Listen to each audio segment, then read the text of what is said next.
Nelly? Is it okay? Yep. Hey, Tom. I have a sort of like a two-part question. This team you're having a lot of success with the team that you probably did not expect to have. Going into a year, do you ever plan like plan Bs type of thing? And then my follow-up is, what have you learned about yourself as a coach dealing with what you've had to do in developing this team? We know that the level of competition is going to be going up significantly. That starts Friday. That's not a shot at anybody we've competed against. It's not a shot at anything except what's next on the calendar. We have to be ready to go. The past doesn't mean a whole lot. We learn from it and you move on. So that's where our focus is. I know as a coach, I learned that we have pretty tough, resilient guys. And you felt that way going into this year? Like there was no question I at mean, all? there's no option. There's no option. Why are you surprised? Why are you surprised at how we operate? Talk about resiliency. I mean, Drake Ayala to come off that loss against Matt Ramos, have two big wins. What did you think of his response over the weekend and how he We went? have the next thing is in front of us, and he is a competitor from the word go.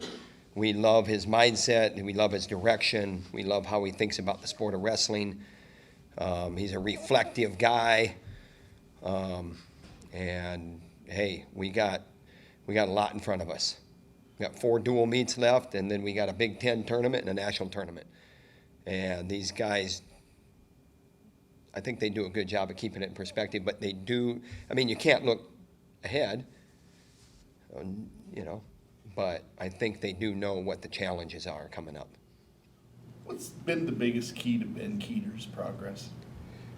He's just I described him as eager, and that word still describes him in my mind as well as any word.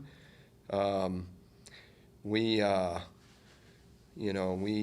that he is a super, super competitive guy, and everything about him, he wants to compete. He wants to get out there, and he wants to prove to the world that he is legit.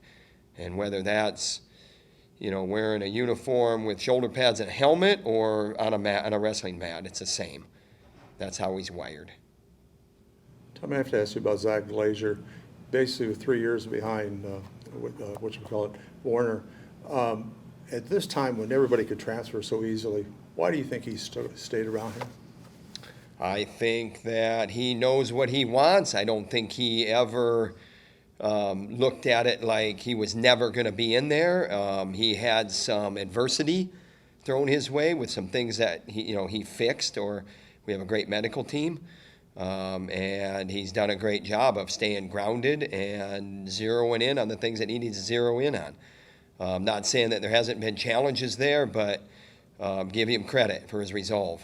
Love it. Do you remember ever having conversations in the past few years with him about his future? And where A lot of conversations with everybody, and whether they're at the top of their game, whether they're struggling, whether they agree with the way things are being done, or whether they're just plain and simple frustrated with where they're at. We always have conversations one-on-one, so that's a natural for us. You guys like to focus internally and focus on what comes next and everything. At 125 pounds nationally, it's been a class that has had a lot of guys go up, down, wins, losses, beat each other up. I guess what in your mind has been the biggest contributing factor to 125 pounds being a gauntlet? I think you just got to be ready every time out, and I think, I think every weight class eventually gets to that, meaning that you're going to have 33 guys in a bracket in March, and Kansas City that are going to be, it's dog eat dog. So you got to be ready, and you got to build, and you got to have the right mindset, you have the right belief. And, this is not, how do you say it, without being crude. This is not anything to sneeze at. This is real Division I athletics. It is real. It's dog eat dog, and you know what? It's funny because your career is defined by literally minutes on the mat. 5 years of wrestling, literally you're defined by minutes on the mat. And sometimes you wrestle 10 years. internationally, and you're still defined literally by minutes on the mat. And you got to be tough. You got to show up, and that's where we're at. And so you say, but it's not it's not a unique mindset. Get better every day. Work hard at what's important in your life, and you got to get tough. You talk about this month coming up. I mean, you talk about, and I know you only look one match ahead, but do you worry about that maybe guys start looking ahead at what's coming, or do you think the focus is there? No, I don't. I just know that, there's a gap. I mean, whether we're 2 or 3 or 4 or whatever we're ranked, doesn't matter. There's a gap between whatever number we are and number 1. And so are we looking ahead to our detriment? No, we're not. But we know what's coming up, and every time out you're getting better, and then you have pretty resilient guys that step up, and so it's going to be upon us.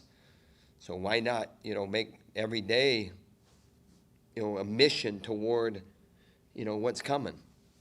That's where we're at.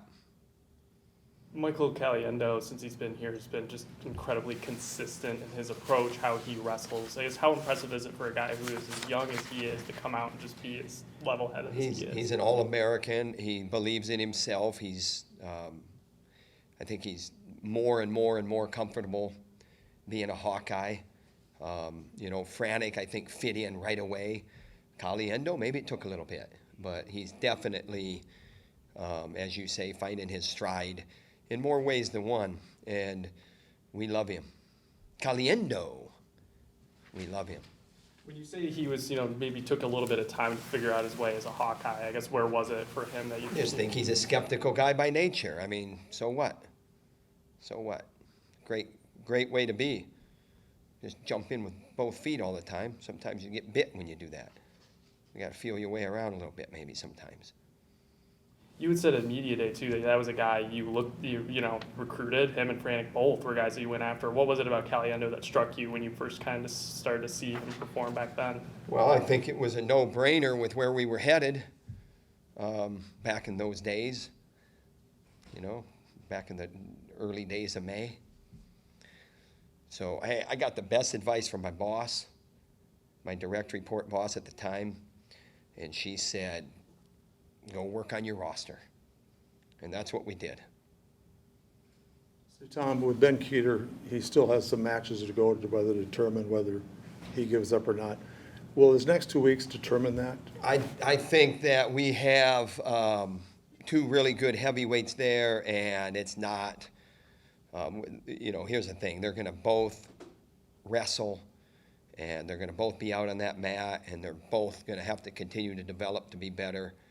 And we love Bradley Hill, and we love Ben Keeter. And you're talking about the Ben Keeter match at Northwestern. Well, what about the Bradley match at Illinois? I mean, so we just got to keep getting better. That's where we're at. What do you think? Is that right? I think so. Thanks, guys. Thanks, Tom. Thanks, Tom.